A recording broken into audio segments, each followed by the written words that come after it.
Hello ಗೆಳೆಯರೆ, ಲಾ excellence IAS ಪ್ರಸ್ತುತಪಡಿಸುತ್ತಿರುವ October 3ರ ಕನ್ನಡದಲ್ಲಿ the Hindu ಸುದ್ದಿ ವಿಶ್ಲೇಷಣೆಗೆ ತಮಗೆಲ್ಲರಿಗೂ ಸ್ವಾಗತ. ಸುದ್ದಿ ವಿಶ್ಲೇಷಣೆಗೂ ಮುನ್ನ ನಿಮಗೊಂದು ಸಿಹಿ ಸುದ್ದಿ ಇದೆ. ನಮ್ಮ ಚಾನೆಲ್ನಲ್ಲಿ ಈಗಾಗಲೇ ಈ ಹಿಂದೆ ಪ್ರಸಾರವಾಗ್ತಿದ್ದಂಥ Kalam mains answer writing program ಏನಿತ್ತು, ಈ ಪ್ರೋಗ್ರಾಮ್ ಕೆಲವು ದಿನಗಳ ಹಿಂದೆ ನಿಂತು ಹೋಗಿತ್ತು.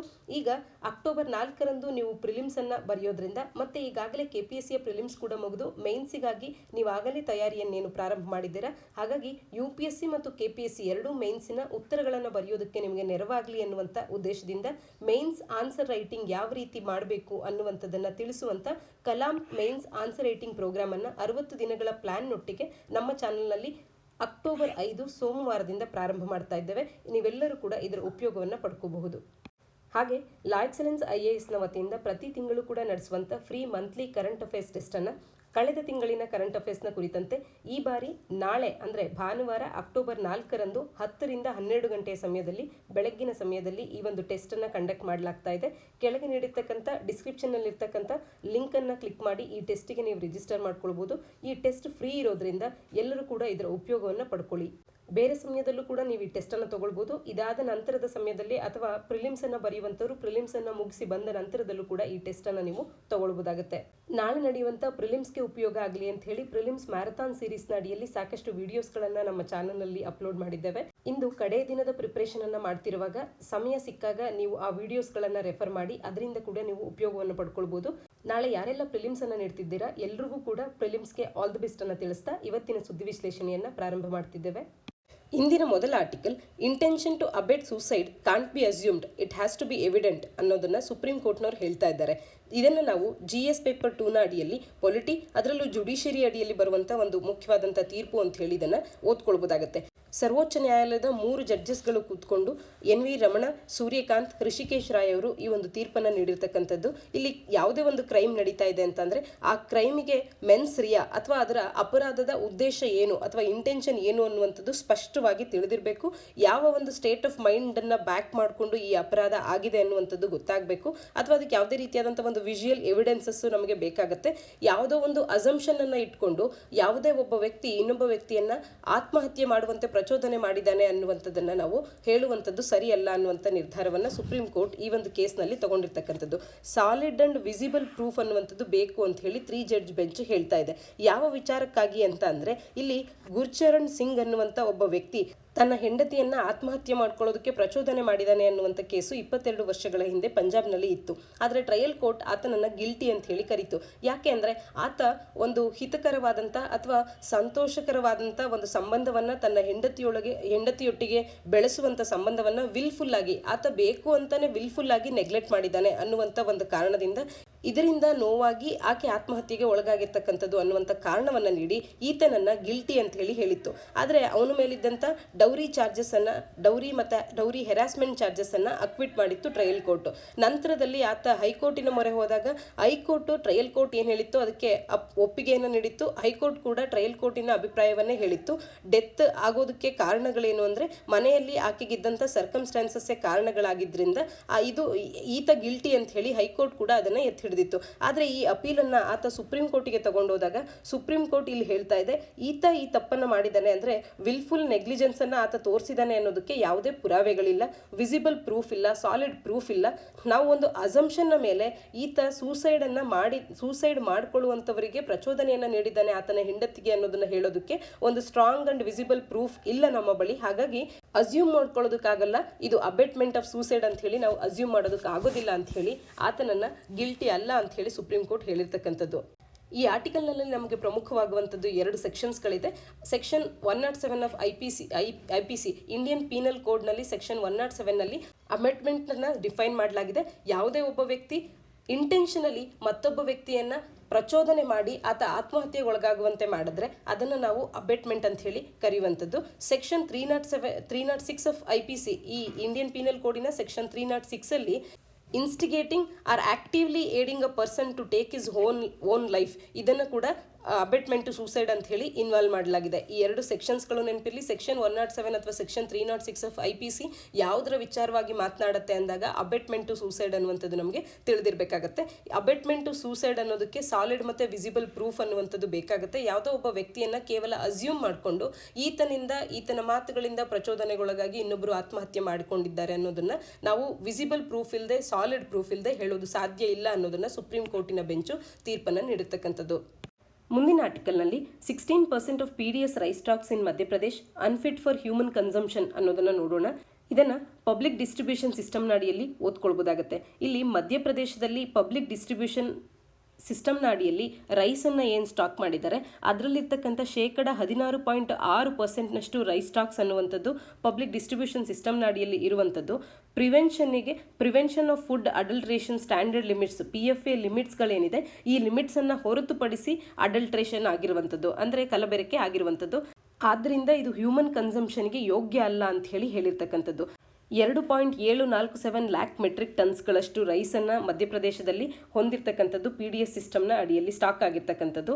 ಅದರಲ್ಲಿ 1.806 ಲ್ಯಾಕ್ ಮಿಲಿಯನ್ ಟನ್ನಷ್ಟು ಇಶ್ಯೂಯಬಲ್, ಅಂದರೆ ಇದನ್ನು ವಿತರಣೆ ಮಾಡೋದಕ್ಕೆ ಆ ಲಿಮಿಟ್ಸ್ನ ಒಳಗೆ PFA ಲಿಮಿಟ್ಸ್ನ ಒಳಗಡೆ ಇರುವಂಥ ಅಕ್ಕಿ ಅಂತ ಹೇಳಿ ಬೇರ್ಪಡಿಸಲಾಗಿದೆ. ಇನ್ನಷ್ಟು ಅಕ್ಕಿಯನ್ನು ಮಿಲ್ಲರ್ಸ್ನೊಟ್ಟಿಗೆ ಮತ್ತೆ ನಾವು ರೀಪ್ಲೇಸ್ ಮಾಡ್ಕೊಳ್ಬೇಕಾಗತ್ತೆ ಅಂತ ಹೇಳಲಾಗಿದೆ.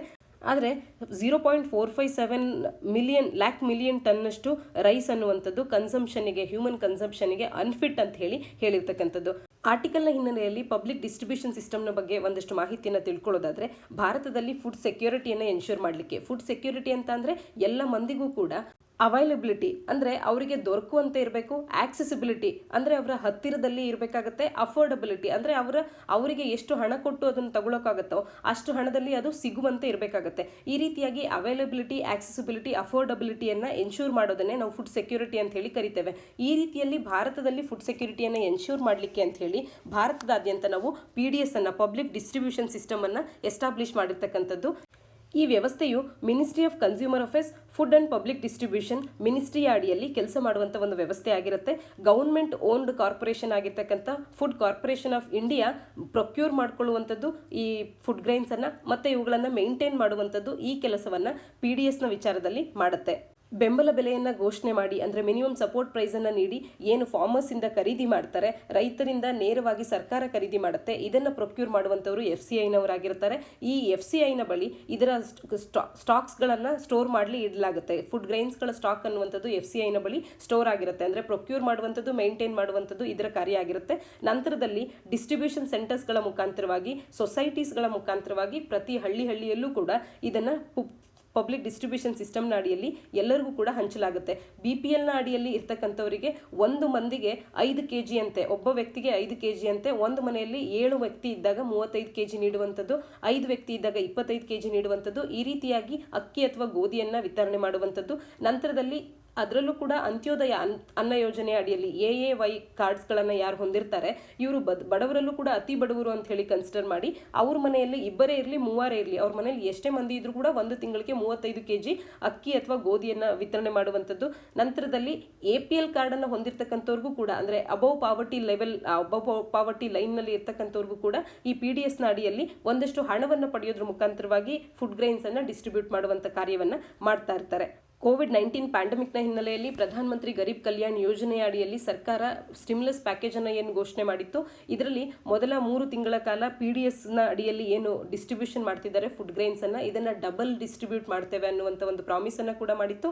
ಅದೇ ರೀತಿ ಸರ್ಕಾರ ಕೂಡ ನಡ್ಕೊಂಡಿದೆ. ಈ ಎಲ್ಲದರ ಹಿನ್ನೆಲೆಯಲ್ಲಿ PDS ನಮಗೆ ಪ್ರಾಮುಖ್ಯತೆಯನ್ನು ಪಡ್ಕೊಳ್ಳುತ್ತೆ. PDS ministry of consumer affairs, food and public distribution ಅಡಿಯಲ್ಲಿ ಬರುತ್ತೆ ಅನ್ನುವಂಥದ್ದು ನಮಗೆ ತಿಳಿದಿರಲಿ. ಮಧ್ಯಪ್ರದೇಶದಲ್ಲಿ 16% PDS ರೈಸ್ ಸ್ಟಾಕ್ಸ್ ಅನ್ನುವಂಥದ್ದು ಹ್ಯೂಮನ್ ಕನ್ಸಂಪ್ಷನ್ ಅನ್ಫಿಟ್ ಅಂತ ಹೇಳಿ ಗುರುತಿಸಿಕೊಂಡಿದೆ ಒಂದು ಇನ್ಸ್ಪೆಕ್ಷನ್ ಸಂದರ್ಭದಲ್ಲಿ. ಅದರ ಕುರಿತಾಗಿ ಈ ಆರ್ಟಿಕಲ್ ಇರ್ತಕ್ಕಂಥದ್ದು. ಅದರಲ್ಲಿ ಒಟ್ಟಾರೆ ಇನ್ಸ್ಪೆಕ್ಟೆಡ್ ಐಟಮ್ಸ್ ಏನಿದೆ ಅದರೊಳಗೆ 18% ಸ್ಟಾಕ್ಸ್ಗಳನ್ನು ರಿಪ್ಲೇಸ್ ಮಾಡ್ಬೋದಾಗಿರುತ್ತೆ ಮಿಲ್ಲರ್ಸ್ಗಳ ಒಟ್ಟಿಗೆ ಮಾತನಾಡಿ. ಹಾಗಾಗಿ ಕೆಲವೊಂದಷ್ಟನ್ನು ರಿಪ್ಲೇಸ್ ಮಾಡ್ಕೊಳ್ತಾರೆ, ಇನ್ನು ಕೆಲವು ರಿಪ್ಲೇಸ್ ಮಾಡಿದ್ರು ಕೂಡ ಇದು ಯಾರೇ ಕನ್ಸ್ಯೂಮ್ ಮಾಡೋದಕ್ಕೂ ಇದು ಸರಿ ಇಲ್ಲ ಅಂತ ಹೇಳಿ ಅದನ್ನು PFA ಲಿಮಿಟ್ನ ಬಿಯಾಂಡ್ನಲ್ಲಿ ಇದೆ ಅಂತ ಹೇಳಿ ಇಲ್ಲಿ ಹೇಳಿರ್ತಕ್ಕಂಥದ್ದು. ಇದು ಯಾವ ವಿಚಾರವಾಗಿ ಈ ಇನ್ಸ್ಪೆಕ್ಷನ್ ಅನ್ನು ಮಾಡಿದ್ರು ಅಂತ ಅಂದರೆ, ಸ್ಟೇಟ್ ವೈಡ್ ಇನ್ಸ್ಪೆಕ್ಷನ್ ಅನ್ನೋದನ್ನ union minister of consumer affairs and food and public distribution ಅವರು ಮಂಡ್ಲಾ ಮತ್ತು ಬಾಲಾಘಾಟ್ನಲ್ಲಿ ಡಿಸ್ಟಿಕ್ನಲ್ಲಿ ನಡೆಸಿದ್ರು. ಅಲ್ಲಿ ಸಿಕ್ಕಿದಂಥ ಎಲ್ಲ ಒಂದು ಸ್ಯಾಂಪಲ್ಸ್ಗಳೇನಿತ್ತು ಇದೆಲ್ಲವೂ ಕೂಡ ಅನ್ಫಿಟ್ ಫಾರ್ ಹ್ಯೂಮನ್ ಕನ್ಸಂಪ್ಷನ್ ಅಂತ ಅಧಿಕಾರಿಗಳು ತಿಳಿಸಿದ್ರು. ಆದರೆ ಇದು ಲೈಫ್ ಸ್ಟಾಕಿಗೆ, ಕ್ಯಾಟಲ್ಗೆ ಅಥವಾ ಪೌಲ್ಟ್ರಿಗೆ ಸೂಟಬಲ್ ಆಗಿದೆ ಕನ್ಸಂಪ್ಷನ್ ಮಾಡೋದಕ್ಕೆ ಅಂತ ತಿಳಿಸಿದ್ರು. ಈ ಹಿನ್ನೆಲೆಯಲ್ಲಿ ಇಲ್ಲಿ ರಾಜ್ಯ ಸರ್ಕಾರದವರೇ ಕೈಗೊಂಡಿರ್ತಕ್ಕಂಥ ಈ ಒಂದು ಇನ್ಸ್ಪೆಕ್ಷನ್ ಏನಿತ್ತು ಇದರಲ್ಲಿ ಈ ರೀತಿಯಾಗಿ ಇಡೀ ಮಧ್ಯಪ್ರದೇಶದಾದ್ಯಂತ ಇರ್ತಕ್ಕಂಥ ರೈಸ್ ಸ್ಟಾಕ್ಸ್ನಲ್ಲಿ 16% ಆಫ್ PDS ರೈಸ್ ಸ್ಟಾಕ್ ಅನ್ನುವಂಥದ್ದು ಹ್ಯೂಮನ್ ಕನ್ಸಂಪ್ಷನ್ಗೆ ಅನ್ಫಿಟ್ ಅಂತ ಹೇಳಿ ಹೇಳ್ತಾ ಇರುವಂಥದ್ದು. ಹಾಗಾಗಿ ಇಲ್ಲಿನ ರಾಜ್ಯ ಸರ್ಕಾರದವರು ಪಾಲಿಸೀಸ್ಗಳನ್ನು ರಿವ್ಯಾಂಪ್ ಮಾಡ್ಕೊಳ್ಬೇಕಾಗಿದೆ. ಯಾವ ರಾಜ್ಯ ಸರ್ಕಾರಗಳಲ್ಲಿ ಈ ರೀತಿಯಾದಂಥ ಯಾವುದೇ ಸ್ಟಾಕ್ ಅವರಲ್ಲಿರ್ತಕ್ಕಂಥ ಸ್ಟಾಕ್ ಅನ್ನುವಂಥದ್ದು ಹಾಳಾಗ್ತಾ ಇಲ್ಲ ಮತ್ತು ಅವ್ರು ಯಾವ ರೀತಿಯಾಗಿ PDS ಅಡಿಯಲ್ಲಿ ರೈಸ್ ಸ್ಟಾಕ್ಸ್ಗಳನ್ನು ಶೇಖರಣೆ ಮಾಡ್ಕೊಂಡು ಇಟ್ಕೊಳ್ತಾ ಇದ್ದಾರೆ ಅನ್ನುವಂಥ ವಿಚಾರದಲ್ಲಿ ಬೇರೆ ರಾಜ್ಯಗಳಲ್ಲಿನ ಬೆಸ್ಟ್ ಪ್ರಾಕ್ಟೀಸಸ್ಸನ್ನು ಫಾಲೋ ಮಾಡುವಂತೆ ಅವರ ಲಾಸ್ಗಳನ್ನು ಕೂಡ ಇವರು ಕಾಪಿ ಮಾಡಿ ಅಥವಾ ಅವರ ಲಾಸಿಂದ ಇವರು ಕೂಡ ಒಂದು ಒಳ್ಳೆ ಲಾಸ್ಗಳನ್ನು ಕಾನ್ಸ್ಟಿಟ್ಯೂಟ್ ಮಾಡಿ ಆ ಲಾಸ್ಗಳನ್ನು ಫಾಲೋ ಮಾಡಬೇಕಾಗಿದೆ ಮಧ್ಯಪ್ರದೇಶದ ಸರ್ಕಾರ. ಮುಂದಿನ article postal ballots for COVID-19 patients ಅನ್ನೋದಾಗಿದೆ. ಇದನ್ನು ನಾವು GS ಪೇಪರ್ 2 ಅಡಿಯಲ್ಲಿ ಪೊಲಿಟಿ, ಅದರಲ್ಲೂ ಎಲೆಕ್ಷನ್ಸ್ ಅನ್ನುವಂಥ ಸಿಲೆಬಸ್ನ ಅಡಿಯಲ್ಲಿ ಓದ್ಕೊಳ್ಬೋದಾಗುತ್ತೆ. ಹಾಗೆಯೇ GS ಪೇಪರ್ 2 ಅಡಿಯಲ್ಲಿಯೇ ಹೆಲ್ತ್, ಅದರಲ್ಲೂ COVID-19ಗೆ ಸಂಬಂಧಪಟ್ಟಂಥ ಒಂದು ವಿಚಾರ ಅಂತ ಕೂಡ ಇದನ್ನು ನಾವು ಓದ್ಕೊಳ್ಬೋದಾಗುತ್ತೆ. ಇಲ್ಲಿ COVID-19ನ ಸಂದರ್ಭದಲ್ಲಿ ನಮ್ಮ ಸಿಸ್ಟಮ್ನ ಅಡಿಯಲ್ಲಿ ಬರುವಂಥ ಎಲ್ಲ ಒಂದು ವ್ಯವಸ್ಥೆಗಳಿಗೆ ಅಥವಾ ಆಚರಣೆಗಳಿಗೆ ಎಲ್ಲದಕ್ಕೂ ಕೂಡ ಸಾಕಷ್ಟು ತೊಂದರೆಗಳಾಗ್ತಾ ಇದೆ. ದಸರಾ ಸೆಲೆಬ್ರೇಷನ್ಸ್ ಆಗಿರ್ಬೋದು, ನಾವು ಇಡೀ ಜಗತ್ತಿನಾದ್ಯಂತ ಫೇಮಸ್ ಆಗಿರ್ತಕ್ಕಂಥ ದಸರಾ ಸೆಲೆಬ್ರೇಷನ್ಸನ್ನು ಈಗ ಸಾಕಷ್ಟು ಸಿಂಪಲ್ ಆಗಿ ಮಾಡಬೇಕಾಗಿ ಬಂದಿದೆ. ಅದೇ ರೀತಿಯಾಗಿ ಯಾವುದೇ ಒಂದು ಆಕ್ಟಿವಿಟೀಸ್ಗಳನ್ನು ಸಾಕಷ್ಟು ಎಚ್ಚರಿಕೆಯಿಂದ ಮತ್ತು ಮೊದಲಿನ ಪ್ರೋಟೋಕಾಲ್ಗೆ ಹೋಲಿಕೆ ಮಾಡಿದಾಗ ಸಾಕಷ್ಟು ಡಿಫ್ರೆನ್ಸನ್ನು ಹೊಂದುವಂತೆ ಚೇಂಜಸ್ಸನ್ನು ಮಾಡಿಕೊಂಡು ಸಮಯಕ್ಕೆ ತಕ್ಕಂತೆ ಈ ರೀತಿಯಾದಂಥ ಪ್ರೋಟೋಕಾಲ್ಸ್ಗಳನ್ನು ಫಾಲೋ ಮಾಡ್ಕೊಂಡು ಮಾಡ್ತಿದ್ದೇವೆ. ಇದಕ್ಕೆ ಎಲೆಕ್ಷನ್ಸ್ ಪ್ರೊಸೀಜರ್ ಕೂಡ ಹೊರತಾಗಿಲ್ಲ. ಎಲೆಕ್ಷನ್ಸ್ ಪ್ರೊಸೀಜರ್ಸ್ನಲ್ಲೂ ಕೂಡ ಈ COVID-19ನ ಇಂಪ್ಯಾಕ್ಟ್ನಿಂದ ಸಾಕಷ್ಟು ಬದಲಾವಣೆಗಳು ಬರ್ತಾ ಇದೆ. ಅವು ಏನು ಅಂತ ನೋಡೋದಾದರೆ COVID-19 ಪೇಷಂಟ್ಸ್ಗಳಿಗೆ ಕೇರಳದ ಗವರ್ನರ್ ಆಗಿರ್ತಕ್ಕಂಥ ಆರಿಫ್ ಮೊಹಮ್ಮದ್ ಖಾನ್ ಅವರು ಒಂದು ಆರ್ಡಿನೆನ್ಸನ್ನು ಇಶ್ಯೂ ಮಾಡಿದ್ದಾರೆ. COVID-19ನ ಪೇಷಂಟ್ಸ್ಗಳಾಗಿರುವಂಥವ್ರಿಗೆ ಮತ್ತು COVID-19ಗೋಸ್ಕರ ಕ್ವಾರಂಟೈನ್ ಆಗಿದ್ದಾರೆ ಯಾರೆಲ್ಲ ಕೇರಳದಲ್ಲಿ, ಅವರು ಮುಂಬರುವಂಥ ಕೇರಳದ ಲೋಕಲ್ ಬಾಡೀಸ್ ಎಲೆಕ್ಷನ್ಸ್ಗಳಲ್ಲಿ ಪೋಸ್ಟಲ್ ಬ್ಯಾಲೆಟ್ಗಳ ಮುಖಾಂತರವಾಗಿ ವೋಟಿಂಗಿಗೆ ಅವರನ್ನು ಅಲೋ ಮಾಡಿರ್ತಾರೆ. ಮತ್ತು ಎಲೆಕ್ಷನ್ನಿನ ವೋಟಿಂಗನ್ನು ಸಹ 7 ಗಂಟೆಯಿಂದ ಸಂಜೆ 6 ಗಂಟೆಯ ತನಕ, ಮುಂಚೆ 7ರಿಂದ 5 ಗಂಟೆ ಅಂತ ಇರ್ತಾ ಇತ್ತು, ಈಗ ಸಂಜೆ 6ರ ತನಕ ಅಂತ ಹೇಳಿ 1 ಗಂಟೆ ವೋಟಿಂಗ್ ಟೈಮನ್ನು ಕೂಡ ವಿಸ್ತರಣೆ ಮಾಡಿರ್ತಕ್ಕಂಥದ್ದು. ಯಾಕೆ ಅಂದರೆ ಜನ ಹೆಚ್ಚು ಕ್ರೌಡ್ ಆಗದೆ ಇರುವಂತೆ ನೋಡ್ಕೊಳ್ಬೇಕು ಅಂತ ಹೇಳಿ 1 ಗಂಟೆ ಹೆಚ್ಚಿನ ಅವಧಿಯನ್ನು ಕೊಟ್ಟಿರ್ತಕ್ಕಂಥದ್ದು. ಇಲ್ಲಿ ಯಾವುದಕ್ಕೆ ಅಮೆಂಡ್ಮೆಂಟನ್ನು ಮಾಡಲಾಗಿದೆ ಅಂದರೆ ಯಾವ ಒಂದು ಆ್ಯಕ್ಟ್ನ ಅಡಿಯಲ್ಲಿ ಈ ಒಂದು ಆರ್ಡಿನೆನ್ಸನ್ನು ತಂದಿದ್ದಾರೆ ಅಂದರೆ ಕೇರಳ ಪಂಚಾಯತ್ ರಾಜ್ಗೆ ಸೆಕೆಂಡ್ ಅಮೆಂಡ್ಮೆಂಟ್ ಆರ್ಡಿನೆನ್ಸ್ ಅಂತ ಹೇಳಿ 2020 ಅಂತ ಹೇಳಿ ಈ ಒಂದು ಆರ್ಡಿನೆನ್ಸನ್ನು ಪ್ರೊಮಲ್ಗೇಟ್ ಮಾಡಿರ್ತಕ್ಕಂಥದ್ದು. ಮೂಲವಾಗಿ ಇದು ಕೇರಳ ಪಂಚಾಯತ್ ರಾಜ್ ಆ್ಯಕ್ಟ್ 1994, ಈ ಆ್ಯಕ್ಟಿಗೆ 2ನೇ ತಿದ್ದುಪಡಿಯ ಮುಖಾಂತರವಾಗಿ 2020ರ ಈ ಒಂದು ಆರ್ಡಿನೆನ್ಸನ್ನು ತಂದಿರ್ತಕ್ಕಂಥದ್ದು. ಇಲ್ಲಿ ಯಾವುದಕ್ಕೆ ಅಮೆಂಡ್ಮೆಂಟನ್ನು ಮಾಡಿದ್ದಾರೆ ಅಂದಾಗ ಸೆಕ್ಷನ್ 70ಗೆ ತಿದ್ದುಪಡಿಯನ್ನು ಮಾಡೋದ್ರ ಮುಖಾಂತರವಾಗಿ ವೋಟಿಂಗ್ ಟೈಮನ್ನು 1 ಗಂಟೆ ಹೆಚ್ಚು ಮಾಡಿದ್ದಾರೆ. ಮತ್ತೆ ಸೆಕ್ಷನ್ 74 ಅನ್ನುವಂಥ ಹೊಸ ಒಂದು ಸೆಕ್ಷನ್ ಅನ್ನೇ ಇನ್ಸರ್ಟ್ ಮಾಡಿದ್ದಾರೆ. ಇದು COVID-19ಗೆ ಒಳಗಾಗಿರುವಂಥವ್ರಿಗೆ ಮತ್ತೆ ಕ್ವಾರಂಟೈನ್ ಆಗಿರುವಂಥವರನ್ನ ಪೋಸ್ಟಲ್ ಬ್ಯಾಲೆಟ್ನ ಮುಖಾಂತರವಾಗಿ ವೋಟ್ ಮಾಡೋದಕ್ಕೆ ಅಲೋ ಮಾಡುವಂಥ ಒಂದು ಪ್ರಪೋಸಲ್ ಆಗಿದೆ. ಸ್ಟೇಟ್ ಎಲೆಕ್ಷನ್ ಕಮಿಷನ್ ಇದಕ್ಕೆ ಕುರಿತಂತ ಒಂದು ಪ್ರಪೋಸಲ್ ಅನ್ನು ನೀಡಿದ ನಂತರದಲ್ಲಿ ಕ್ಯಾಬಿನೆಟ್ ಇದರ ಒಂದು ಡಿಸಿಷನ್ ಅನ್ನು ತಗೊಂಡಿದೆ. ಆದರೆ ಇದಕ್ಕೆ ಸ್ಟಿಫ್ ಆಪೋಸಿಷನ್ ಅನ್ನು ಕೂಡ ಫೇಸ್ ಮಾಡಬೇಕಾಗಿ ಬಂದಿದೆ ಕೇರಳ ಸರ್ಕಾರದ ಅಡಿಯಲ್ಲಿ.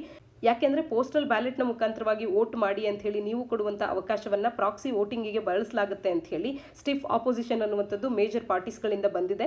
ಆದರೂ ಕೂಡ ಈಗಿನ ಕ್ಯಾಬಿನೆಟ್ ಡಿಸಿಷನ್ ಅನ್ನು ತಗೊಂಡು ಕೇರಳ ಗವರ್ನರ್ ಅವರು ಆರ್ಡಿನೆನ್ಸ್ ಅನ್ನು ಇಶ್ಯೂ ಮಾಡಿದ್ದಾರೆ. ಪೋಸ್ಟಲ್ ಬ್ಯಾಲೆಟ್ಸ್ಗಳನ್ನು COVID-19 ಪೇಷಂಟ್ಸ್ಗಳಿಗೆ ಕೇರಳದ ಲೋಕಲ್ ಎಲೆಕ್ಷನ್ಸ್ಗಳಲ್ಲಿ ಅಲೋ ಮಾಡಲಿಕ್ಕೆ.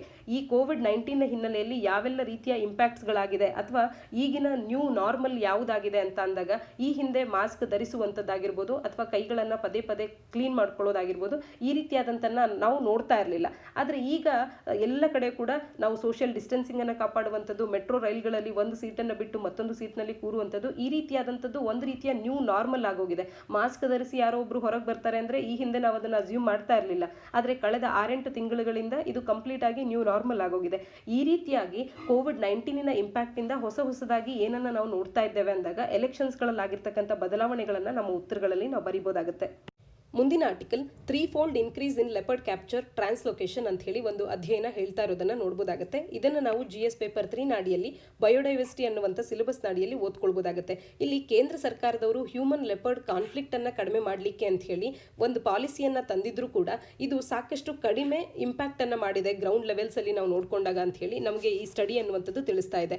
ಇಲ್ಲಿ ಕರ್ನಾಟಕದಾದ್ಯಂತ ಒಂದು ಸ್ಟಡಿಯನ್ನ ಕಂಡಕ್ಟ್ ಮಾಡಲಾಗಿದೆ. ಅದರಲ್ಲಿ ಗವರ್ಮೆಂಟ್ ಆಫ್ ಇಂಡಿಯಾ ತಂದಿರತಕ್ಕಂಥ ಹ್ಯೂಮನ್ ಮತ್ತೆ ಲೆಪರ್ಡಿನ ಕಾನ್ಫ್ಲಿಕ್ಟ್ ಅನ್ನುವಂಥದ್ದು ಕಡಿಮೆ ಆಗಲಿ ಅಂತ ತಂದಿರತಕ್ಕಂಥ ಪಾಲಿಸಿ ಗೈಡ್ಲೈನ್ಸ್ಗಳೇನಿದೆ ಇವು ಟ್ರಾನ್ಸ್ಲೊಕೇಶನನ್ನು ಹ್ಯೂಮನ್ ಲೆಪರ್ಡ್ ಕಾನ್ಫ್ಲಿಕ್ಟನ್ನು ಕಡಿಮೆ ಮಾಡಲಿಕ್ಕೆ ಅಂತ ಹೇಳಿ ಈ ಹಿಂದೆ ಕೂಡ ಟ್ರಾನ್ಸ್ಲೊಕೇಶನನ್ನು ಮಾಡ್ತಾ ಇದ್ರು. ಈ ಟ್ರಾನ್ಸ್ಲೊಕೇಶನನ್ನು ಡಿಸ್ಕರೇಜ್ ಮಾಡಬೇಕು ಅನ್ನುವಂಥ ಉದ್ದೇಶ ಈ ಪಾಲಿಸಿ ಗೈಡ್ಲೈನ್ಸ್ಗಳಿಗೆ ಇತ್ತು.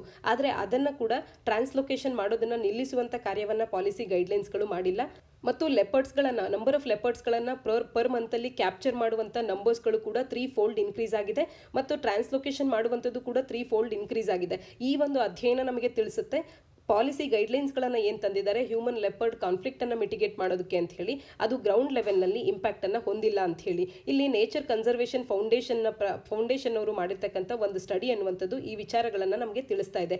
ಏಪ್ರಿಲ್ 2011ರಲ್ಲಿ ಹ್ಯೂಮನ್ ಲೆಪರ್ಡ್ ಕಾನ್ಫ್ಲಿಕ್ಟ್ಸನ್ನು ರೆಡ್ಯೂಸ್ ಮಾಡಲಿಕ್ಕೆ ಅಂತ ಹೇಳಿ ಟ್ರಾನ್ಸ್ಲೊಕೇಶನನ್ನು ಡಿಸ್ಕರೇಜ್ ಮಾಡಲಿಕ್ಕೆ ಅಂತ ಹೇಳಿ ಎಮರ್ಜೆನ್ಸಿ ಕಾನ್ಫ್ಲಿಕ್ಟ್ ಸಿಚುಯೇಷನ್ಸನ್ನು ಯಾವ ರೀತಿ ಹ್ಯಾಂಡಲ್ ಮಾಡ್ಬೋದು ಅಂತ ಹೇಳಿ ಒಂದಷ್ಟು ಮೆಜರ್ಸ್ಗಳನ್ನು ಸಜೆಸ್ಟ್ ಮಾಡುವಂತೆ ಈ ಎಲ್ಲವನ್ನ ತಿಳಿಸುವಂಥ ಒಂದು ಪಾಲಿಸಿ ಗೈಡ್ಲೈನ್ಸ್ಗಳನ್ನು 2011ರ ಏಪ್ರಿಲ್ನಲ್ಲಿ ತರಲಾಗಿತ್ತು ಹ್ಯೂಮನ್ ಲೆಪರ್ಡ್ ಕಾನ್ಫ್ಲಿಕ್ಟನ್ನು ಕಡಿಮೆ ಮಾಡಲಿಕ್ಕೆ ಅಂತ ಹೇಳಿ.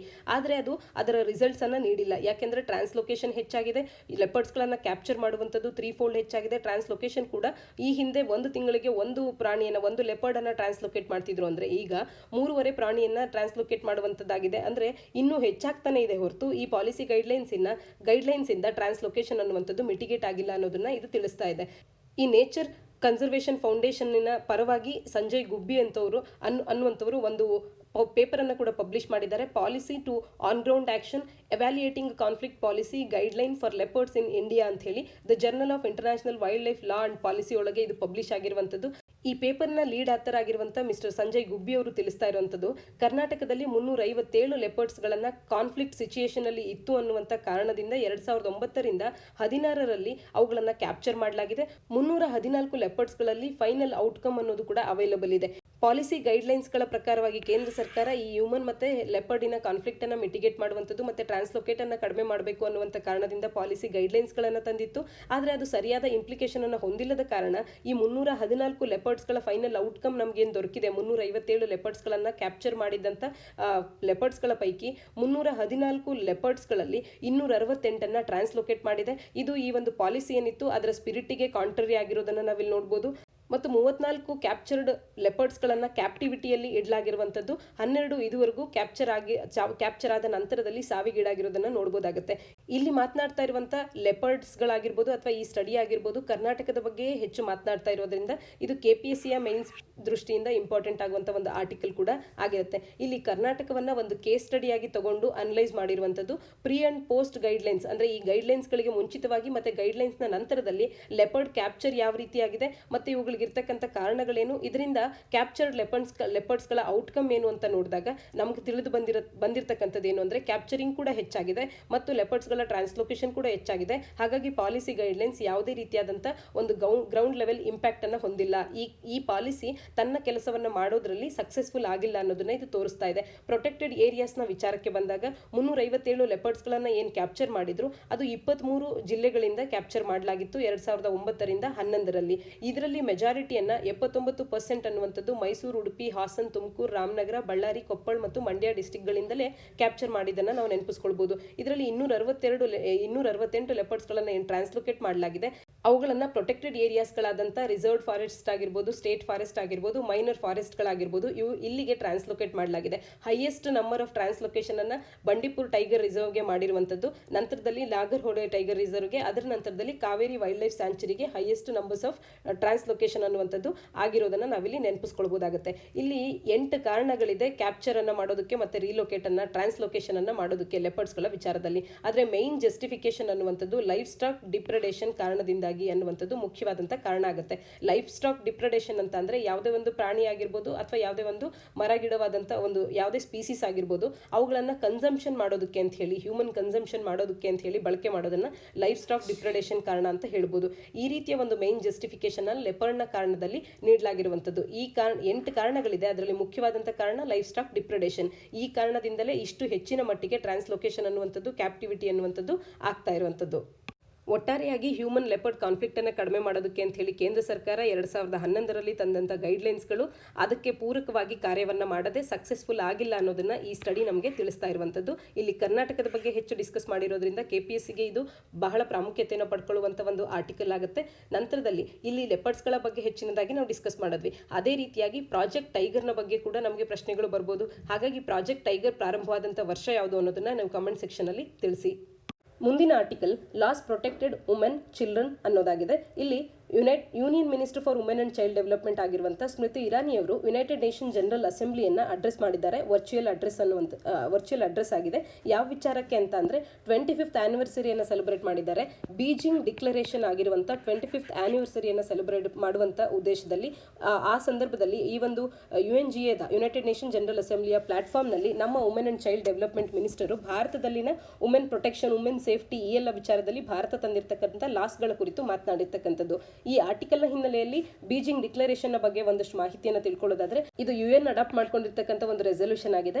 4th world conference on women ಅನ್ನ ನಡೆಸಿದ್ರು 1995ರಲ್ಲಿ. ಈ ಸಂದರ್ಭದಲ್ಲಿ ಬೀಜಿಂಗ್ ಡಿಕ್ಲರೇಷನ್ ಅನ್ನುವಂಥದ್ದು ಹೊರಹೊಮ್ಮುತ್ತೆ.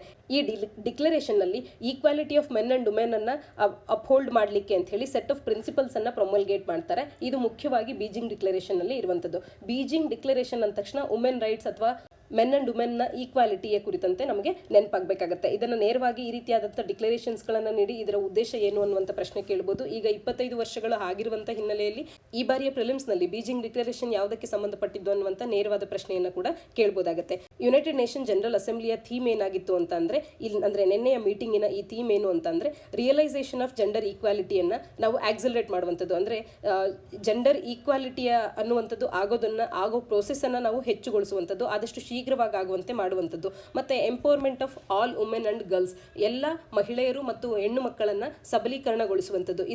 ಈ ಒಂದು ಥೀಮನ್ನು ಇಟ್ಕೊಂಡು ಯುನೈಟೆಡ್ ನೇಷನ್ ಜನರಲ್ ಅಸೆಂಬ್ಲಿಯ ಹೈ ಲೆವೆಲ್ ಮೀಟಿಂಗ್ ಅನ್ನುವಂಥದ್ದು ನಿನ್ನೆ ನಡೆದಿದ್ದಂಥದ್ದು. 25ನೇ ಆನಿವರ್ಸರಿಯ ಆಚರಣೆ, ಬೀಜಿಂಗ್ ಡಿಕ್ಲರೇಷನಿನ 25ನೇ ಆನಿವರ್ಸರಿಯನ್ನು ಸೆಲೆಬ್ರೇಟ್ ಮಾಡಲಿಕ್ಕೆ ಅಂತ ಹೇಳಿ ಈ ಸಂದರ್ಭದಲ್ಲಿ ಮಾತನಾಡಿರ್ತಕ್ಕಂಥ ನಮ್ಮ women and child development minister ಅವರು ಭಾರತದಲ್ಲಿ ಯಾವ ರೀತಿಯಾಗಿ ಒಂದು ಶಿಫ್ಟ್ ಅನ್ನು ನಾವು ಮಾಡ್ಕೊಂಡಿದ್ದೇವೆ ಅನ್ನುವಂಥದ್ದನ್ನು ಮಾತನಾಡಿದ್ದಾರೆ. ವುಮೆನ್ನ ವಿಚಾರದಲ್ಲಿ from a paradigm of women's development to women led development, ಅಂದರೆ ಮಹಿಳೆಯರನ್ನ ಅಭಿವೃದ್ಧಿಗೊಳಿಸೋದ್ರಿಂದ ಮಹಿಳೆಯರಿಂದ ಭಾರತದ ಅಭಿವೃದ್ಧಿಯ ಕಡೆಗೆ ನಾವು ಈ ಒಂದು ಶಿಫ್ಟ್ ಅನ್ನ ಮಾಡುವಲ್ಲಿ ನಾವು ಯಶಸ್ವಿ ಆಗ್ತಾ ಇದ್ದೇವೆ. ಇದು ಭಾರತೀಯ ಜನತಾ ಪಾರ್ಟಿಯ 2019ರ ಜನರಲ್ ಎಲೆಕ್ಷನ್ ಸಂದರ್ಭದಲ್ಲಿ ಜನತಾ ಪಾರ್ಟಿಯ ಒಂದು ಮ್ಯಾನಿಫೆಸ್ಟೋ ಕೂಡ ಇದಾಗಿತ್ತು. ಇದನ್ನ ನಾವಿಲ್ಲಿ ಬಳಕೆ ಮಾಡ್ಕೊಳ್ತಾ ಇದ್ದೇವೆ. ಈ ರೀತಿಯ ಡೆವಲಪ್ಮೆಂಟ್ ಅನ್ನ ಮಾಡುವಂತ ಕಾರ್ಯವನ್ನ ನಾವು ಮಾಡ್ತಾ ಇದ್ದೇವೆ.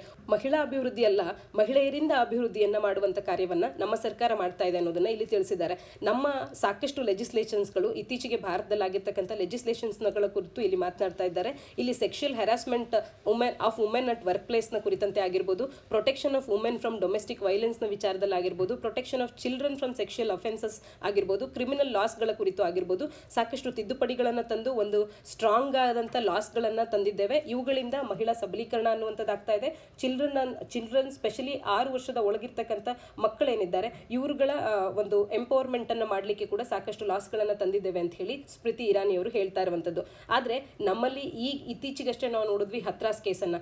ಇಂಥ ಕೇಸಸ್ಗಳು ಜ್ವಲಂತ ಸಾಕ್ಷಿಗಳಾಗಿ ಕಾಣ್ತಿರ್ತಕ್ಕಂಥ ಸಂದರ್ಭದಲ್ಲೇ UNGA ಅಸೆಂಬ್ಲಿಯಲ್ಲಿ ನಾವು ಈ ಎಲ್ಲ ಲಾಸ್ಗಳನ್ನು ತಂದಿದ್ದೇವೆ ಅಂತ ಹೇಳಿ ಮಾತನಾಡುವಂಥದ್ದು ಸಮಂಜಸವಾಗಿ ಕಾಣ್ತಾ ಇಲ್ಲ. ಯಾಕೆಂದರೆ ಲಾಸ್ಗಳನ್ನು ತಂದಿದ್ದೇವೆ, ಆದರೆ ಅವುಗಳ ಸರಿಯಾದ ಇಂಪ್ಲಿಕೇಶನ್ ಆಗ್ತಾ ಇಲ್ಲ ಅನ್ನುವಂಥದ್ದು. ಈ ರೀತಿಯ ಪ್ರೊಟೆಕ್ಷನ್ ಮಹಿಳೆಯರಿಗೆ ಸಿಗದೇ ಇರುವಂಥ ಜ್ವಲಂತ ಸಾಕ್ಷಿಗಳು ನಮ್ಮ ಎದುರಿಗೆ ಇರೋದು ತೋರಿಸ್ತಾ ಇದೆ. ಲಾಸ್ಗಳ ಪ್ರೊಟೆಕ್ಷನ್ ಅನ್ನುವಂಥದ್ದು ಆಗ್ತಾ ಇಲ್ಲ, ಈ ಲಾಸ್ಗಳ ಸರಿಯಾದ ಇಂಪ್ಲಿಕೇಶನ್ ಅನ್ನುವಂಥದ್ದು ಆಗ್ತಾ ಇಲ್ಲ ಅಂತ ಹೇಳಿ government of India series of ಮೆಜರ್ಸ್ಗಳನ್ನು ತಗೊಂಡಿದೆ ವುಮೆನ್ ಸೇಫ್ಟಿ ಸೆಕ್ಯೂರಿಟಿಯನ್ನು ನೋಡ್ಕೊಳ್ಳೋದಕ್ಕೆ ಅಂತ ಹೇಳಿ ಕೋವಿಡ್-19ನ ಪ್ಯಾಂಡಮಿಕ್ನ ಸಂದರ್ಭದಲ್ಲಿ ಅಂತ ಕೂಡ ಹೇಳ್ತಾ ಇದ್ದಾರೆ ಇಲ್ಲಿ ನಮ್ಮ ಮಿನಿಸ್ಟರ್.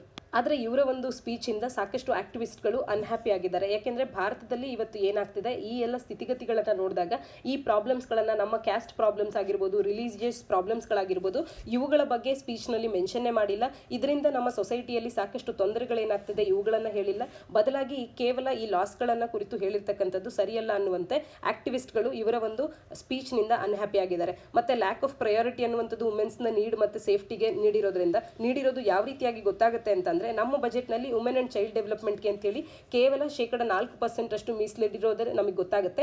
ಬಜೆಟ್ನಲ್ಲಿ ಸಾಕಷ್ಟು ಕಡಿಮೆ ಅಮೌಂಟನ್ನು ಇದಕ್ಕೆ ಅಂತ ಹೇಳಿ ವ್ಯಯ ಮಾಡ್ತಾ ಇದ್ದಾರೆ ಅಂತ ಹೇಳಿ. ಇಷ್ಟು ಕಡಿಮೆ ಬಜೆಟ್ ಅನ್ನು ನೀಡಿರೋದ್ರಿಂದನೇ ಗೊತ್ತಾಗುತ್ತೆ ಲ್ಯಾಕ್ ಆಫ್ ಪ್ರಯಾರಿಟಿಯನ್ನು ವುಮೆನ್ ಅಂಡ್ ಗರ್ಲ್ಸ್ಗಳಿಗೆ ಅವರ ಸೇಫ್ಟಿಗೆ ಅಂತ ಹೇಳಿ ಕೊಡ್ತಾ ಇದ್ದಾರೆ. ಈ ಎಲ್ಲ ವಿಚಾರವಾಗಿ ಆಕ್ಟಿವಿಸ್ಟ್ಗಳು ಅನ್ಹ್ಯಾಪಿಯಾಗಿದ್ದಾರೆ. ನಮ್ಮಲ್ಲಿ ವುಮೆನ್ ಸೇಫ್ಟಿಯನ್ನು ಕಾಪಾಡಲಿಕ್ಕೆ ಸಾಕಷ್ಟು ಲಾಸ್ಗಳೇನೋ ಇದೆ. ಇತ್ತೀಚಿನ ಸರ್ಕಾರ ಕೂಡ ಸಾಕಷ್ಟು ತಿದ್ದುಪಡಿಗಳನ್ನೇನೋ ತಂದಿದೆ. ಆದರೆ ಇವುಗಳು ಹೆಚ್ಚಿನ ಮಟ್ಟದಲ್ಲಿ ಜಾರಿಗೊಳ್ಳಬೇಕಾಗತ್ತೆ. ಅಂದರೆ ಸ್ಟ್ರಾಂಗ್ ಆಗಿ ಇಂಪ್ಲಿಕೇಶನ್ ಅನ್ನುವಂಥದ್ದು ಈ ಲಾಸ್ಗಳದ್ದು ಆಗಬೇಕಾಗತ್ತೆ. ಇಲ್ಲ ಅಂತಂದರೆ ಈ ರೀತಿಯಾದಂಥ ಅಂತ ಕೇಸ್ಗಳನ್ನು ನಾವು ದಿನೇ ದಿನೇ ನೋಡಬೇಕಾಗತ್ತೆ.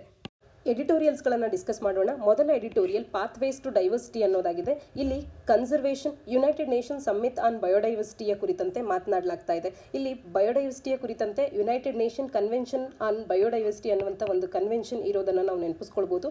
1992ರಲ್ಲಿ ಅರ್ತ್ ಸಮ್ಮಿಟ್ನ ಅಡಿಯಲ್ಲಿ 3 ಕನ್ವೆನ್ಷನ್ಸ್ಗಳನ್ನು ಜಾರಿಗೆ ಬರುವಂತೆ ಮಾಡಲಾಗುತ್ತೆ. United Nation framework convention on climate change ಅನ್ನುವಂಥದ್ದು ಒಂದಾದರೆ, United Nation convention on biodiversity ಅನ್ನುವಂಥದ್ದು ಮತ್ತೊಂದು. ನಂತರದಲ್ಲಿ United Nation convention to combat desertification ಅನ್ನುವಂಥದ್ದು. ಈ 3 ಪ್ರಮುಖವಾದಂಥ ಯುನೈಟೆಡ್ ನೇಷನಿನ ಫ್ರೇಮ್ವರ್ಕ್ ಕನ್ವೆನ್ಷನ್ಸ್ಗಳನ್ನು ಜಾರಿಗೆ ತರಲಾಗುತ್ತೆ 1992ರಿಂದ.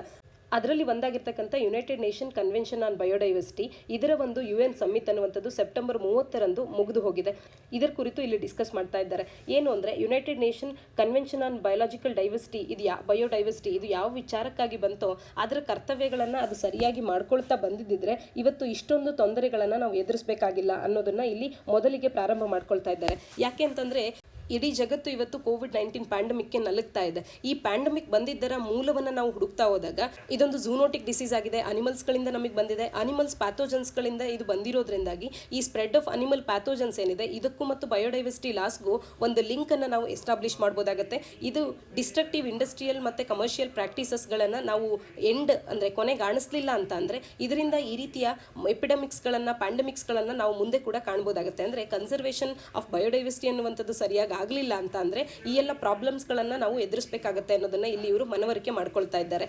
ಐಚಿ ಟಾರ್ಗೆಟ್ಸ್ ಅಂತ ಹೇಳಿ ಜಪಾನ್ನಲ್ಲಿ ಈ ಒಂದು ಕನ್ವೆನ್ಷನ್ ಆನ್ ಬಯೋಡೈವರ್ಸಿಟಿಯ ಅಡಿಯಲ್ಲಿ COP ಕಾನ್ಫರೆನ್ಸ್ ಆಫ್ ಪಾರ್ಟೀಸ್ ನಡೆದಂಥ ಸಂದರ್ಭದಲ್ಲಿ ಜಪಾನಿನ ಐಚಿಯಲ್ಲಿ ನಡೆದಂಥ COP ಏನಿತ್ತು ಅದರಲ್ಲಿ ಐಚಿ ಟಾರ್ಗೆಟ್ಸ್ ಅನ್ನುವಂಥ 20 ಟಾರ್ಗೆಟ್ಸ್ಗಳನ್ನು ಅವರು ಹಾಕ್ಕೊಂಡಿದ್ರು. ಅದರಲ್ಲಿ 2020ರ ಹೊತ್ತಿಗೆ ಈ ಒಂದು ಟಾರ್ಗೆಟ್ಸ್ಗಳನ್ನು ರೀಚ್ ಆಗಬೇಕು ಅನ್ನುವಂಥ ಒಂದು ಗುರಿ ಅವರಿಗೆ ಇತ್ತು. ಆದರೆ ಇತ್ತೀಚೆಗೆ UN ಗ್ಲೋಬಲ್ ಬಯೋಡೈವರ್ಸಿಟಿ ಔಟ್ಲುಕ್ ಅನ್ನುವಂಥ ಒಂದು ರಿಪೋರ್ಟನ್ನು ಹೊರತಂದಿರುವಂಥದ್ದು. ಇದರಲ್ಲಿ ಹೇಳ್ತಾ ಇದೆ 20 ಟಾರ್ಗೆಟ್ಸ್ಗಳಲ್ಲಿ ಯಾವುದು ಕೂಡ ಫುಲ್ಲಿ ಮೆಟ್ ಆಗಿಲ್ಲ, ಯಾವುದನ್ನು ಕೂಡ ಫುಲ್ಲಿ ಮೀಟ್ ಮಾಡೋದಕ್ಕೆ ಸಾಧ್ಯ ಆಗಿಲ್ಲ ಅಂತ ಹೇಳಿ. ಇಲ್ಲಿ ಕನೆಕ್ಷನ್ ಬಿಟ್ವೀನ್ ಬಯೋಡೈವರ್ಸಿಟಿಯನ್ನು ಮತ್ತು ವೆಲ್ಬಿಯನ್ಗನ್ನು ನಾವು ಇಗ್ನೋರ್ ಮಾಡಿದ್ವಿ ಅಂತ ಅಂದರೆ ಎಕಲಾಜಿಕಲ್ ಪ್ರಾಸ್ಪರಿಟಿ ಅನ್ನುವಂಥದ್ದು ಅಥವಾ ಎಕಲಾಜಿಕಲ್ ಕ್ಯಾಪಿಟಲ್ ಅನ್ನುವಂಥದ್ದು ಡಿಪ್ಲೀಟ್ ಆಗುವಂಥ ಸಂದರ್ಭ ದೂರ ಏನಿಲ್ಲ ಅಂತ ಹೇಳಿ ಇದು ನಮಗೆ ತೋರಿಸ್ತಾ ಇದೆ. ಕೆಲವೊಂದಷ್ಟು ಐಚಿ ಟಾರ್ಗೆಟ್ಸ್ಗಳನ್ನು ಅಂದರೆ ಕನ್ಸರ್ವೇಷನ್ ಆಫ್ ಬಯೋಡೈವರ್ಸಿಟಿಗೋಸ್ಕರ ಇಟ್ಟಿದ್ದಂಥ ಐಚಿ ಟಾರ್ಗೆಟ್ಸ್ಗಳೇನಿದೆ ಅದರಲ್ಲಿ ಕೆಲವೊಂದನ್ನು ಇಲ್ಲಿ ಮೆನ್ಷನ್ ಮಾಡಲಾಗಿದೆ. ಅವು ಏನು ಅಂತ ಅಂದರೆ end to pollution including growing plastic waste ಅನ್ನುವಂಥದ್ದು ಏನು ಬೆಳೀತಾ ಇತ್ತು ಅದಕ್ಕೆ ಒಂದು ಕೊನೆಗಾಣಿಸಬೇಕು. ಈ ಮೂಲಕವಾಗಿ ಪೊಲ್ಯೂಷನನ್ನು ಕೊನೆಗಾಣಿಸಬೇಕು ಅನ್ನುವಂಥದ್ದು ಮತ್ತು ಇಂಡಸ್ಟ್ರಿಯಲ್ ಫಿಶರೀಸ್ಗಳಿಂದ ಥ್ರೆಟನ್ಡ್ ಸ್ಪೀಸೀಸ್ ಮತ್ತು ವಲ್ನರಬಲ್ ಎಕೋಸಿಸ್ಟಮ್ ಹಾಳಾಗುವನ್ನು ತಡೆಯುವಂಥ ಸ್ಟೆಪ್ಸ್ಗಳನ್ನು ತಗೊಳ್ಳುವಂಥದ್ದು ಮತ್ತು ರಿಸೋರ್ಸಸ್ ಯೂಸ್ ಅನ್ನುವಂಥದ್ದು ಸೇಫ್ ಎಕಲಾಜಿಕಲ್ ಲಿಮಿಟ್ಸ್ಗಳ ಒಳಗಡೆ ಆಗುವಂತೆ ನೋಡ್ಕೊಳ್ಳುವಂಥದ್ದು ಈ ರೀತಿಯಾದಂಥ ಟಾರ್ಗೆಟ್ಸ್ಗಳನ್ನು ಇಟ್ಕೊಳ್ಳಲಾಗಿತ್ತು. ಆದರೆ ಯಾವೊಂದು ಟಾರ್ಗೆಟನ್ನು ಕೂಡ ಇದುವರೆಗೂ ನಾವು ಮೀಟ್ ಮಾಡೋದಕ್ಕಾಗಿಲ್ಲ. ಈ ಟಾರ್ಗೆಟ್ಸ್ಗಳನ್ನು 2020ರೊಳಗೆ ನಾವು ಮೀಟ್ ಆಗಬೇಕಾಗಿತ್ತು, ಆದರೆ ಅವನ್ನು ಮೀಟ್ ಆಗಿಲ್ಲ. Protecting surface and subsurface water, inland, coastal and marine areas ಇದೊಂದು ಏರಿಯಾದಲ್ಲಿ ಮಾತ್ರವೇ ಪಾರ್ಷಿಯಲ್ ಪ್ರೋಗ್ರೆಸ್ಸನ್ನು ನಾವು ಮಾಡಿದ್ದೇವೆ ಅನ್ನುವಂಥದ್ದು ಒಂದು ಬ್ರೈಟ್ ಸ್ಪಾಟ್ ಅನ್ನೋದನ್ನು ನಾವಿಲ್ಲಿ ನೆನಪಿಸ್ಕೊಳ್ಬೋದಾಗುತ್ತೆ. ಇನ್ನು ವರ್ಲ್ಡ್ ವೈಲ್ಡ್ ಲೈಫ್ ಫಂಡ್ ಏನಿದೆ ಇದರ ಲಿವಿಂಗ್ ಪ್ಲಾನೆಟ್ ಇಂಡೆಕ್ಸ್ ಅನ್ನುವಂಥ ಒಂದು ಇಂಡೆಕ್ಸನ್ನು ಯಾರು ಬಿಡುಗಡೆ ಮಾಡ್ತಾರೆ ಅನ್ನುವಂಥ ಪ್ರಶ್ನೆ ನೇರವಾಗಿ ಬರ್ಬೋದು ಪ್ರಿಲಿಮ್ಸ್ನಲ್ಲಿ. ಇದಕ್ಕೆ ನಮಗೆ ಗೊತ್ತಿರಬೇಕು ವರ್ಲ್ಡ್ ವೈಲ್ಡ್ ಲೈಫ್ ಫಂಡ್ನವರು ಲಿವಿಂಗ್ ಪ್ಲಾನೆಟ್ ಇಂಡೆಕ್ಸ್ ಅನ್ನುವಂಥ ರಿಪೋರ್ಟನ್ನು ಬಿಡುಗಡೆ ಮಾಡ್ತಾರೆ ಅಂತ ಹೇಳಿ. ಇವರು ತರುವಂಥ ಈ ಲಿವಿಂಗ್ ಪ್ಲಾನೆಟ್ ಇಂಡೆಕ್ಸ್ ಅನ್ನುವಂಥ ರಿಪೋರ್ಟ್ ನಮ್ಗೆ ಏನು ತೋರಿಸುತ್ತೆ ಅಂತ ಅಂದರೆ ಪ್ರಿಸಿಪಿಟಸ್ ಡಿಕ್ಲೈನ್ ಅನ್ನುವಂಥದ್ದು ವರ್ಟಿಬ್ರೇಟ್ ಪಾಪ್ಯುಲೇಷನಲ್ಲಿ ಆಗಿದೆ. 68% ವರ್ಟಿಬ್ರೇಟ್ ಪಾಪ್ಯುಲೇಷನ್ನು 1970ರಲ್ಲಿ ಅಂದರೆ 1970ರಲ್ಲಿ 100 ಸ್ಪೀಸೀಸ್ಗಳನ್ನು ನಾವು ಕಂಡಿದ್ರೆ ಇವತ್ತು ಅದರ ಪೈಕಿ ಕೇವಲ 32 ಸ್ಪೀಸೀಸ್ಗಳು ಬದುಕುಳಿದಿದ್ದಾವೆ. ಅಂದರೆ ವರ್ಟಿಬ್ರೇಟ್ ಪಾಪ್ಯುಲೇಷನ್ಸ್ಗಳಲ್ಲಿ ಇಷ್ಟು ಹೆಚ್ಚಿನ ಮಟ್ಟಿಗೆ ಡಿಕ್ಲೈನ್ ಆಗಿರೋದನ್ನು ಕಳೆದ 50 ವರ್ಷಗಳಲ್ಲಿ ನಾವು ಕಾಣ್ಬೋದಾಗುತ್ತೆ. ಹಾಗಾಗಿ ಈ UNCBDಯ 196 ಮೆಂಬರ್ ಕಂಟ್ರೀಸ್ಗಳೇನಿದೆ ಇವೆಲ್ಲವೂ ಕೂಡ ಪ್ಯಾರಿಸ್ ಅಗ್ರಿಮೆಂಟ್ನೊಟ್ಟಿಗೆ ಅಲೈನ್ ಆಗೋದ್ರೊಟ್ಟಿಗೆ ಗ್ರೀನರ್ ಕೋರ್ಸ್ ಆಫ್ ಆ್ಯಕ್ಷನ್ಸ್ಗಳನ್ನು ತಗೊಳ್ಬೇಕಾಗುತ್ತೆ. ಐಚಿ ಟಾರ್ಗೆಟ್ಸ್ಗಳನ್ನು ರೀಚ್ ಆಗೋದಕ್ಕೆ ಕೆಲಸ ಮಾಡಬೇಕಾಗುತ್ತೆ. ಬಯೋಡೈವರ್ಸಿಟಿಯನ್ನು ಕಾಪಾಡೋದಕ್ಕೆ ಬೇಕಾಗುವಂಥ ಸಾಕಷ್ಟು ಮೆಷರ್ಸ್ಗಳನ್ನು ತಗೊಳ್ಬೇಕಾಗುತ್ತೆ ಅನ್ನುವಂಥದ್ದು ಒಂದು ಸಂದೇಶವನ್ನು ಈ UNCBD ಅಡಿಯಲ್ಲಿ ನೀಡ್ತಾ ಇರ್ತಕ್ಕಂಥದ್ದು. ಭಾರತವು one of the few mega diverse ಕಂಟ್ರೀಸ್ಗಳಾಗಿದೆ. ಮೆಗಾ ಡೈವರ್ಸ್ ಅಂದರೆ ಸಾಕಷ್ಟು ಪ್ರಾಣಿ ಪಕ್ಷಿಗಳನ್ನು, ಫ್ಲೋರಾ ಫಾನಾವನ್ನು, ಸ್ಪೀಸೀಸ್ಗಳನ್ನು ಹೊಂದಿರತಕ್ಕಂಥ ಕಂಟ್ರೀಸ್ಗಳನ್ನು ನಾವು ಮೆಗಾ ಡೈವರ್ಸ್ ಕಂಟ್ರೀಸ್ ಅಂತ ಹೇಳಿ ಕರಿತೇವೆ. ಭಾರತವು ಕೂಡ ಒಂದು ಮೆಗಾ ಡೈವರ್ಸ್ ಕಂಟ್ರಿ ಆಗಿದೆ ಜಗತ್ತಿನಲ್ಲಿ. ಈ ರೀತಿಯಾಗಿ ಗುರುತಿಸ್ಕೊಂಡಿರ್ತಕ್ಕಂಥ ಭಾರತ ಮತ್ತು ನಮ್ಮ ಒಂದು ಭಾರತದಲ್ಲಿ ನೇಚರಿಗೆ ಸಾಕಷ್ಟು ವ್ಯಾಲ್ಯೂ ಮಾಡುವಂಥ ಒಂದು ವ್ಯಾಲ್ಯೂಸ್ಗಳನ್ನು ಕೂಡ ನಾವು ಹೊಂದಿದ್ದೇವೆ. ಇಂಥ ಭಾರತದಲ್ಲಿ ಇವತ್ತು ಅನ್ರೆಗ್ಯುಲೇಟೆಡ್ ರಿಸೋರ್ಸ್ಗಳನ್ನು ಸರಿಯಾಗಿ ರೆಗ್ಯುಲೇಟ್ ಮಾಡದೆ ಅವುಗಳನ್ನು ಎಕ್ಸ್ಪ್ಲಾಯ್ಟ್ ಮಾಡ್ತಿದ್ದೇವೆ. ಈ ಕಾರಣದಿಂದ ಇವತ್ತು ಡಿಸ್ಟ್ರಾಕ್ಟಿವ್ ಇಂಪ್ಯಾಕ್ಟ್ಸ್ಗಳನ್ನು ನಾವು ಕಾಣ್ತಾ ಇದ್ದೇವೆ.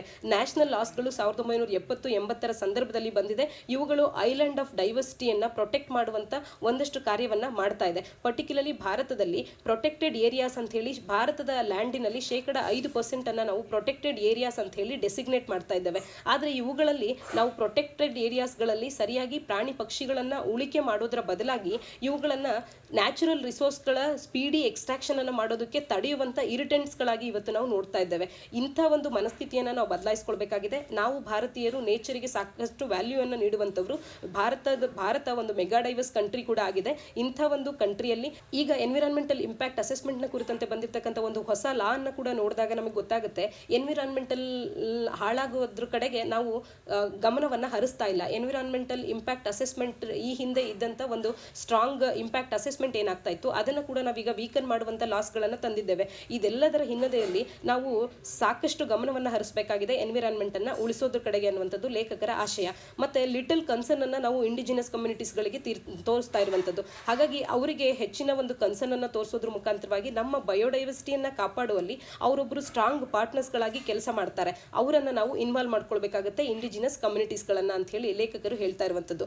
ಒಟ್ಟಾರೆಯಾಗಿ ಕ್ಲೀನ್ ಎನರ್ಜಿ ಆಗಿರ್ಬೋದು, ಎಕಲಾಜಿಕಲ್ ಅಗ್ರಿಕಲ್ಚರ್ ಆಗಿರ್ಬೋದು, freeze on expansion of mining ಅಥವಾ ಡ್ಯಾಮ್ ಬಿಲ್ಡಿಂಗ್ ಆಗಿರ್ಬೋದು, ಮತ್ತು ಸೋರ್ಸ್ ರಿಕವರಿ ಫ್ರಮ್ ವೇಸ್ಟ್ ಮತ್ತು ರೀಜನರೇಷನ್ ಆಫ್ ಅರಿಡ್ ಲ್ಯಾಂಡ್ಸ್, ಈ ಎಲ್ಲ ಕಾರ್ಯಗಳನ್ನು ಆದಷ್ಟು ಶೀಘ್ರದಲ್ಲಿ ಹೆಚ್ಚಿನ ಎನ್ಹಾನ್ಸ್ಮೆಂಟನ್ನು ಅವುಗಳಿಗೆ ಪ್ರಾಮುಖ್ಯತೆಯನ್ನು ಹೆಚ್ಚಿನದಾಗಿ ನೀಡಿ ಮಾಡಬೇಕಾಗತ್ತೆ. ಆಗ ಮಾತ್ರ UNCBDಯ ಗುರಿಗಳೇನಿದೆ ಅವುಗಳನ್ನು ನಾವು ರೀಚ್ ಆಗೋದಕ್ಕೆ ಸಾಧ್ಯ ಆಗುತ್ತೆ. ಇದರಿಂದ ಮುಂಬರುವಂಥ ದಿನಗಳಲ್ಲಿ ಇಂಥ ಪ್ಯಾಂಡಮಿಕ್ಸ್ಗಳಿಗೆ ತುತ್ತಾಗಂತೆ ನೋಡ್ಕೊಳ್ಳೋದಕ್ಕೂ ಕೂಡ ಕಾರಣ ಆಗುತ್ತೆ ಅಂತ ಹೇಳ್ತಾ ಈ ಎಡಿಟೋರಿಯಲನ್ನು ಮುಗಿಸ್ತಾ ಇದ್ದಾರೆ. ಗ್ಲೋಬಲ್ ಇಂಪಾರ್ಟೆಂಟ್ ಎನ್ವಿರಾನ್ಮೆಂಟ್ ಕನ್ವೆನ್ಷನ್ಸ್ಗಳ ಕುರಿತಂತೆ ನಿಮಗೆ ಹೆಚ್ಚಿನ ಮಾಹಿತಿ ಬೇಕು ಅಂತಂದರೆ ಪ್ರಿಲಿಮ್ಸ್ ಮ್ಯಾರಥಾನ್ ಸೀರೀಸ್ನ ಅಡಿಯಲ್ಲಿ ಒಂದು ವಿಡಿಯೋವನ್ನು ಈ ಗ್ಲೋಬಲ್ ಎನ್ವಿರಾನ್ಮೆಂಟಲ್ ಇನ್ಸ್ಟಿಟ್ಯೂಷನ್ಸ್ಗಳಿಗೆ ಕನ್ವೆನ್ಷನ್ಸ್ಗಳಿಗೆ ಸಂಬಂಧಪಟ್ಟಂತೆಯೇ ಮಾಡಲಾಗಿದೆ. ಅದರಲ್ಲಿ ಈ 3 ಕನ್ವೆನ್ಷನ್ಸ್ಗಳನ್ನು ಕೂಡ ಡೀಟೇಲ್ ಆಗಿ ಡಿಸ್ಕಸ್ ಮಾಡಲಾಗಿದೆ. ನೀವು ಹೆಚ್ಚಿನ ಮಾಹಿತಿಗಾಗಿ ಆ ವಿಡಿಯೋವನ್ನು ರೆಫರ್ ಮಾಡಬಹುದಾಗುತ್ತೆ.